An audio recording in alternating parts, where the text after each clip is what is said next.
नमस्कार, मैं हूं आपके साथ अनुष्का और आप देख रहे हैं प्रॉम time news.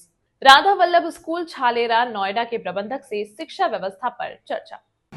First of all sir, हमारे चैनल में आपका वेलकम है। आप हमें अपना वैल्यूएबल टाइम दे रहे हैं, उसके लिए आपका बहुत बहुत थैंक्स। जी, मैं और मेरे दर्शक एक बार आपका परिचय और इंट्रोडक्शन जानना चाहेंगे। इस समय हम लोग किस विद्यालय में स्थित है, विद्यालय का नाम? मैं principal Sushil Chand ji, Radha Vallabh public school जी, सदरपुर कॉलोनी सेक्टर है। ऑनर भी आपको है सर? ऑनर तो नहीं, मैं तो एज ए प्रिंसिपल मीन्स। तो एक बार सर हमें और हमारे दर्शकों को एक बार आपके स्कूल के बारे में बताएं और अपना नाम बताएं। ये स्कूल काफ़ी सालों से जो है ना रन कर रहा है जी, लगभग कितना समय हो चुका है सर स्कूल में? इसको हो गए 18-19 साल। क्या नाम है स्कूल का सर पूरा? राधा वल्लभ। जैसा कि आपने सर हमें बताया कि लगभग 18 से 19 साल का समय हो चुका है स्कूल को, तो कहीं ना कहीं जब आपने स्कूल की स्टार्टिंग की होगी तो काफ़ी रूरल एरिया रहा होगा। क्या मोटिव लेके आपने स्कूल को स्टार्ट किया? देखिए, मेरा पूरा जीवन जो है ना अध्यापन में बीता जी। मैंने पिछले कई स्कूलों में, रेपुटेड स्कूल में वर्क किया जी, एज ए लेक्चरर जी। उसके बाद में शादी होने के बाद में मिसेस ने, हम दोनों लोग वेल क्वालिफाइड, तो हम लोगों ने सोचा क्यों ना गरीब बच्चों को पढ़ाएं। बिल्कुल सर। तो उसी मोटो को ध्यान में रखते हुए जी हमने ये स्कूल की स्थापना की। बिल्कुल सर। और हमारे यहाँ जो अभी प्रेजेंट टाइम में स्ट्रेंथ है वो क्या है सर? स्ट्रेंथ तो अभी सोचनी है, अभी तो स्टार्टिंग है जी। तो 100 के करीब बच्चे अभी वर्तमान के के साथ आ रहे हैं। बिल्कुल। और जैसे सेकंड सेशन आपका क्लियर होता तो लगभग होता क्या है कि यहाँ माइग्रेटेड बच्चे हैं जी, तो मोस्टली बच्चे जो है ना वो मार्च एग्जाम के बाद चले जाते हैं जी सर। अभी ये बच्चे जो है ना जुलाई में रिटर्न हुए, बिल्कुल जी, तो ये मोस्टली बच्चे ऐसे ही होते हैं। बिल्कुल बिल्कुल। हर साल इस तरह का होता बिल्कुल जैसा कि आपने हमें बताया 100 प्लस है जी, ना। उनको किसी तरह का किसी भी तरह के जो है ना पनिशमेंट से पढ़ाया जा सकता है जी सर। बच्चे जो है ना वो एक मूड होता है बच्चों का पहले जी, तो बच्चे जब मूड में होते हैं या टीचर्स को लगता है कि सही स्थिति में बच्चा है तो उसको गेन करेगा। बिल्कुल सर। और ये भी साइकोलॉजिकल फैक्ट है कि बच्चा रेगुलर जो है ना नहीं पढ़ पाता। छोटे बच्चे जो है ना उनको बीच में प्ले चाहिए, है ना, तो हम लोग इस तरह का वो करते हैं। बहुत सारा प्ले का सामान है, तो जो छोटे बच्चे हैं उनको आधे टाइम प्ले कराना पड़ता है। तो इस तरह से उनको ट्रीट करते हैं। बिल्कुल। कहीं ना कहीं आपने देखा होगा सर, जब सेशन स्टार्ट होता है, स्कूल्स कई सारे हैं तो पेरेंट्स के माइंड में बहुत सारे क्वेश्चंस पुटअप होते हैं। पेरेंट्स से डिसाइड नहीं कर पाते कि मैंने अपने बच्चे का एडमिशन किस स्कूल में करना है।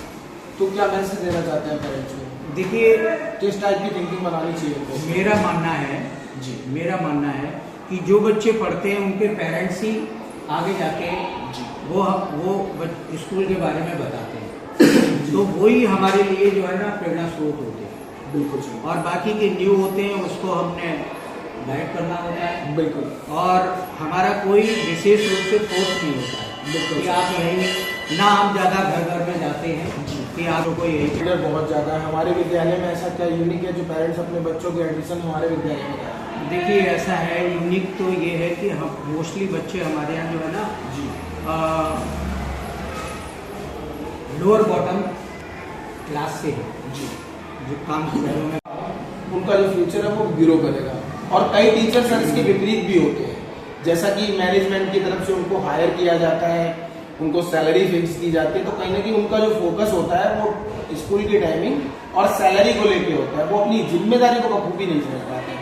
तो हमारे यहाँ जो टीचर्स की हायरिंग होती है वो किस तरीके से होती है और कैसे आप रेस्पॉन्सिबिलिटी को जज करते हो टीचर्स की? देखिए, क्या है कि मेरा मानना है कि जब टीचर्स आते हैं जी, तो उनमें बहुत सारी कमियां होती हैं जी, और nobody can master in this subject. Definitely. तो उसके लिए क्या है कि उनको थोड़ा सा हम जो हमारा एक्सपीरियंस है उसके अकॉर्डिंग हम उनको जी, ट्रेनिंग कराते हैं जी, कि सपोज दैट ये गलत है, ऐसे करना है वो। तो ये सब कुछ होता है जी।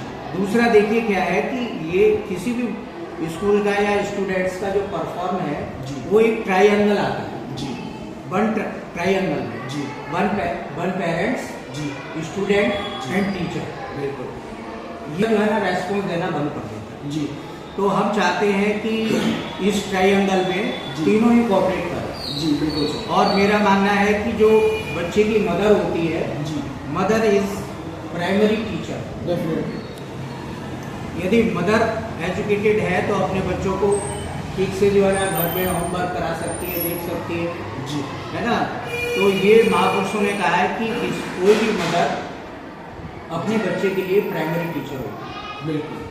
ओके दूसरा कहीं ना कहीं आपने देखा होगा सर, कई बच्चे पढ़ने में बहुत अच्छे होते हैं बट उनके अंदर एक डर होता है, वो अपने टीचर से क्वेश्चन पुटअप नहीं कर पाते। तो कहीं ना कहीं जब बच्चा आपका टीचर से क्वेश्चन पुटअप नहीं कर पाता तो कहीं ना कहीं वो थोड़ा थोड़ा वीक होता चला जाता है। तो इस तरह के जो बच्चे होते हैं इनको आप कैसे मोटिवेट करते और कैसे बच्चों का डर निकालते हैं?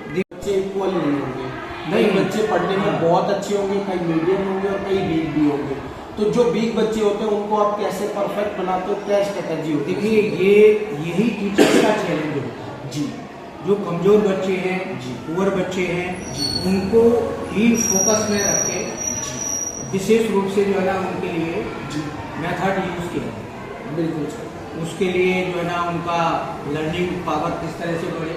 जी और सबसे अच्छी आपको एक स्पेशल फीचर दे रहे हैं हम अपनी स्कूल में जी कि हम लोग जो है ना 10 से 15 मिनट बच्चों को मेडिटेशन कराते हैं। मेडिटेशन। ओके वो शायद बहुत सारे स्कूलों में नहीं होती। बहुत अच्छा सर। तो मेडिटेशन में क्या होता है, मेंटली जो डिसऑर्डर है जी वो बिल्कुल ठीक हो जाए बिल्कुल सर। और बच्चे की लर्निंग पावर बढ़ती है। बिल्कुल। और ये बहुत सारे एक्सपेरिमेंट इस पे किए गए हैं। जी उन एक्सपेरिमेंट के आधार पे हम कह सकते हैं जी कि उनका जो है ना जो रिजल्ट है वो पॉजिटिव होता है। बिल्कुल सर। ओके दूसरा हमारे यहाँ जो टीचर्स हैं वो कितने हैं, क्या संख्या है टीचर्स की? टीचर्स की संख्या 8 है 8 टीचर्स जी। और फिलहाल 2 टीचर जो है ना शादी वगैरह में बिजी है। लगभग 10 हाँ, प्लस और वेल क्वालिफाइड टीचर्स है। बिल्कुल। जैसा कि सर आपने बताया कि हमारे यहाँ 10 प्लस टीचर्स हैं, तो कहीं ना कहीं हम और आप सभी लोग जानते हैं कि हमारे देश और कंट्री में टीचर और शिक्षक को गॉड भगवान का दर्जा दिया गया है। कहते हैं कि अगर किसी विद्यालय के शिक्षक और टीचर बेहतर होते हैं तो वहाँ की जो शिक्षा जो एजुकेशन है वो ऑटोमेटिकली बेटर हो जाती है। तो कहीं ना कहीं टीचर्स भी ये समझते हैं कि मेरी क्या जिम्मेदारी, अगर मैं अपनी जिम्मेदारी के साथ देखते हुए जी देखते हुए जी इसी सबको देखते हुए एक मिट्टी फाउंडेशन है जी। उसने स्कूल को अडॉप्ट किया था जी और कुछ फैसिलिटी दी कि आप गरीब बच्चों को पढ़ाते हैं। जी तो इसलिए उन्होंने हमें कुछ जो है ना सामान डोनेट की, अच्छा जैसे आरओ जी और बहुत सारे Equipments, जी। टॉयज जी है ना, जी। बच्चों के खेलने के लिए कारपेट जी और 10 कंप्यूटर। बहुत अच्छा। So that's good sir.